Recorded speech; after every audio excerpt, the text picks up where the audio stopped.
আমার ছেলেও বলেছে তুমি ওই বউর সাথে পর্দা করো না, পরে মেয়েদের মাথাকে তার ছেলে শাশুড়ি তার বাসায় থাকে সারা কালে, সে বলে এর সাথে আমি দোষ যেটা করো না সেটাও বলে না না দোষ দেয়। তো তুমি ঠিক আছে, আমার আব্বা এখানে ঠিক আছে, তুমি ওই জায়গায় কুড়ি পাটে ভিক্ষা শিক্ষা করবে, কাকা দেখো না ভিক্ষা করতে না পারবা একটু ফোন করবা, তোমার খাবার আমি দিয়ে আসবো, ওই জায়গায় একা একা রান্না করি খাই, ওখানে মুখ গেলে গেলে আমি কি তোমার জন্য তো বউর সাথে মারামারি করলে আমি করতে পারি না। তারপরে তো ঘর করলেন নাকি? জি। তারপরে কি হলো বল? তারপর আমি 1 মাস ভরে সব করছি, এর মধ্যে অনেকে কাছে তো মসজিদ আছে, সবাই দেখছে শুনছে, মুখ দেখতে যাচ্ছে, শুট করছে, কোনটা কবর, কোনটা রান্নাঘর, কোনটা থাকা ঘর, আমি বলছি এটা এটা এটা। তখনও তো আমাকে কেউ মানা নিষেধ করিনি। আবার বিকালবেলা আসরের নামাজের সময় আমি হলো আমার ছেলের বাসায় যাচ্ছি, ছেলে ভারতে গেছে নাই, একটা মেয়ে আছে তার অসুখ 3 মাস পর পরে 3 বছর ধরে যায় ভারত, আমি সেখানে তার পাহাড়ে বড় একটা যুবক মেয়ে আছে ঘরে, ওদের সামনে ধরে সবাই মসজিদে ঢুকলো, যারা করছে ওরা সবাই মসজিদে ঢুকলে আমি আবার মসজিদের মধ্যে ঢুকিতে বারান্দা অনেক খোলা আছে, আমি আবার ওর ভিতরের জায়গায় টুমুকি হাতে পানি দিচ্ছি, আজান হয়ে গেছে, যাত্রার বাড়ি ধরি যেটা নামাজ পড়তে থাকবো না, দুটা পালি পারে তখন যাই আমি চেহারা হাত পা দিয়ে করে ওর থেকে বেড়ে আমি চলে গেছি সে মেয়ের কাছে আসি, থাকলে পারে সকালবেলা আমি বলছি বাবরে তুই একটু থাকে আমি সিদ্ধ করে খা, আমি একটু বাড়ি যাবো, আমার দানের মধ্যে মানে ওইরকম হচ্ছে, আমার দানের ভিতরে খুব অস্থির থাকছে, এমন ভাব লাগছে রাত্রি আমি দৌড়ি মারি ওই কোন জায়গায় থাকে ওদিকে গেট আছে মদনপুরের গেটে, ওই জায়গায় আসছি। আমি বললো ঠিক আছে দাদি তুমি একটু সকালে এসে আমি একা থাকবো না, ভয় করে, ওই শিয়াল বেড়াই অনেক পাশে পাশে টাউনের ভিতর, তো আমার শিয়াল দেখি ভয় করে টপ করে আসবো, আমি ঠিক আছে আমি আসবো। বাড়িতে দেখছি আমি ওই জায়গায় গেছি, আমার দানের ভিতরে নটপট করছে, জাতি ওই সামনে আর এক হুজুর আছে কুমলাপুর বাড়ি, সেই হুজুরে আমার ছেলের জায়গায় দেখেন এতক্ষণ ওই হচ্ছে গা, হ্যাঁ এইটা আমার এইখানে আমার ছেলের জায়গা, আর এখানটা এইখানে হুজুরের জায়গা, ওই দুইজনের জায়গার পাশ দিয়ে মানে একটা মাইক্রো বেড়ানি রাস্তা, আমার ছেলে ওই রাস্তা দিয়ে বের হবে, আমার ছেলে বেড়ানি লাগবে না, আমার ছেলের রাস্তা হাই রোড ওইটা, আর উনি ভিতরে আছে, ভিতর করে রাস্তায় আমি নিবি, এই শুধু আমার জন্য ছেলের জমু অতখানে, হুজুরি জমু অতখানে, এটি করে দেয় দাঁড়ান।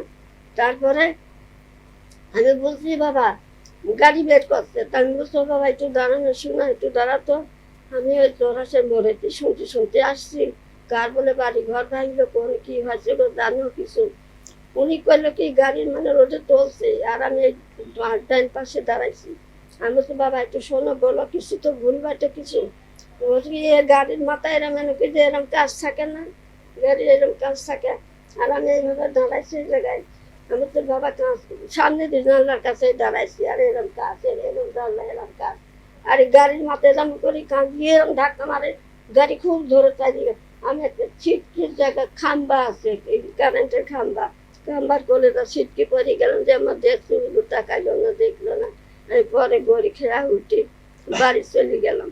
আর ওখানে কে যেন ছিল, আমি বললাম যে দেখো ওই হুজুর আমার এই কাম করলে আমি তো সাইডে দেবো না, আমি ভালো বুঝি বলছি বাবা আমি মরেতে শুনতে শুনতে আসছি, কি হয়েছে তুমি কি জানো কিছু, কার কি হয়েছে কোনে কি হয়েছে বলে না, আর সে হুজুর কিছু কথা না বলে আমাকে এইভাবে কাঁচের ওই বাড়ি দিয়ে এইভাবে এরম এরম করে এইভাবে ছাইড়ে দিয়ে চলে গেল, আর কাছের বাড়ি এইভাবে বাড়ি লাগিয়ে আমি করে গাছের বাড়ির কথা বাদ এবারে বাড়ি কি হবে সেটা বলেন।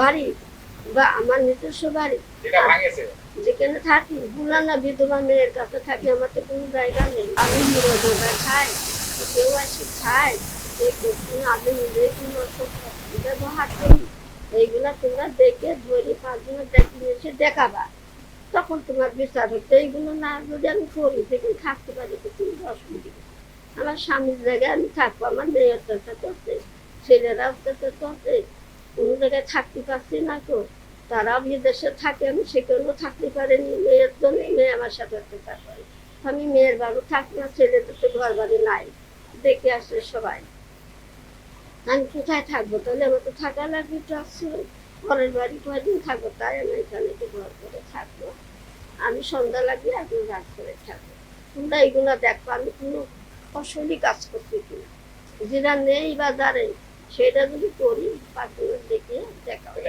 আপনার এই কথা শুনলো এই কথা শুনলো না। তারপরে আমি বুঝছি সন্ধ্যাবেলা চলে গেছি ছেলের বাসায়, সকালে সেগুলো দেখছি সবাই এসে দেখছে, বসছে, শুট করছে, তখন আমাকে মানা করতে পারতো। এখন আপনার বলে অন্য জায়গায় বাড়ি ঘর করে দিতে যাচ্ছে, আপনি কি যাবেন ওখানে? আমি বাবা বলেছি, শোনো বেটা, তোমার কিনে লাগে আমার স্বামীর কবরে বাসা জমিতেই আমি থাকতাম। কবরে প্রার্থনার জায়গা তো 4 কাটা, আমি একটু ছাইটুকু ঘর করি, সেখানেই আমি থাকবো। আমি কোথাও যাবো না, ব্যক্তি শিক্ষিত হবে, একটু রান্না করে খাবো। আর আমার কোনো অসুখ বিসুখ যাই হোক, আমার গ্রামে বাবা মার বাড়ি, ভাই বোন সবই গ্রামে। সেখানে আমি খবর দিলে তারা চলে এসে আমার দেখবে, যত্ন করে। কিন্তু যাদের আমি মুখ কালো গাল মুখ শুনি, কালকে আমার এক ভাইয়ের সাথে মারামারি বলতে বলতে আমি সেই জায়গায় যাই, তো দাঁড়ায় বসি, ভাবি পছন্দ করে না। আমার সাথে প্রথমে দুটো মেয়ের কাছে থাকলে পরে আমার আর একটা মেয়ে আছে, ছোট মেয়ে আছে, সেই মেয়ের ছেলে এসে আসে। সে ছেলে ঢাকা চাকরি করে, ঢাকায় গেছে বেড়াতে এসে কুরবানি দিতে। আমার মেয়ে বলছে, আমি 18-19 বছর ধরে তোমার খাওয়াচ্ছি, আবার তোমার আর এক মেয়ে ছিল আর আমার কাছে থাকলো, আমি আর খাতে করতে দেবো না, আমি কারো জায়গাও দেবো না, তোমার বাড়ি থেকে ঘর থেকে বের হয়ে তোমার না ছেলের সাথে করে তুমি কি করবা, তুমি কিনে টাকা করে এসে আলাদা করে রান্না করা খাও। আমি বলছি, তোমার আমি তোদেরকে বাইরে করি, কিন্তু বাইরে থেকে দিই জামাই আপনি সাড়ে কথা। তার দুটি ছেলে মেয়ে জামাই মারা গেছে, 9 বছরের বয়স দিয়ে ছেলে মেয়ে মারা গেছে, তখন এত চালটা নিয়ে আসছে। আমার বাবার দাদু মিলাতে পাইছিলাম, যেটুকু ওরেই খাওয়াইছে, ছেলেদের দেয়নি, ছেলেটা পেয়ে যায়। এখন সেই মেয়ে ঘরের বাড়ির তালা দিতে হয় না, ঘরে রাখি দেবে না, থাকি দেবে না। আর ওই নাপুর ছেলে জায়গায় ওদের কাছে সেগুলো টাকা মেয়ের একটু ছায়ার আসে। ছেলের বাবার বাড়ি গেলে ছেলের বাবাটা না বলি, বাবার কাছে না বলি, বিয়ে করে এই বসে না। আমি নানি আর আমি খালা মেয়ে খালা আসে না। তারপরে আমি এরকম মনে হয় স্কুল দিন মতো মাসে তালা দিতে হয়, যেতে তালা দিতে হয়। আমি যত করতে পারিনি, তখন চাইনি, এটা এটা করে পুরো নানি এটা খুঁজে দেয়। এটা আবার দূর থেকে তেমনি গায়ে দিয়ে থাকি, আবার খুঁজে খুঁজে আবার পাড়াতে এই একটা করতে করতে করতে দিন হয়ে যাচ্ছে। কেউ খাতিয়ে দেয় না, ডাকে না, ছেলেও ডাকে না, ছেলেটা তিনবার করতে পারিনি। ওরা এরা কি বলে জানেনি। তারপরে আমার ভুলো কীভাবে শুনেছে, শুনে আমাকে বললো যে তুমি ওখানে থাকো কেন? আমি বললাম, তুমি কেন থাকি, যে তোরা বোন তোমার ছাগল গরু রাখে, মাঠে যায়, চিড়া করে, তার খেত খুলে নাগাতে দণ্ড বাটা দিই, হয়তো কোনো ঘাসের মধ্যে ভিতরের মধ্যে ভিতরের ভিতরে গাড়ি ছাগল গরু ওইটা আনতে দিলে আর একজন দুধ কিনে দুটি পথ লাগতে দিত। সেই জন্য আমি ছিল মাঠের কাছে দিনে তুমি সবাই কাছে আনতে যাচ্ছি দিনে, মেয়েও বলে যে আমি মেয়ের সাথে করবো না, মানে এইভাবে তোমাকে আমি কতদিন রেখে রাখলাম, যে চলে যাবো কখন, তুমি কাজ করো তো। কিন্তু না, আমি কাজ করবো না, তুমি যদি আমার ছেলে যাতে যাও, তা আমি এইভাবে থাকবো। আমি মা কি চাই যে মেয়ের কলঙ্ক হোক, তাই আমি মেয়ের কাছে থাকি। মেয়ের ছেলেও বেশ আমি গেছে, বিয়ে সাথে করেছে, ছেলেও বাদ দেয় না।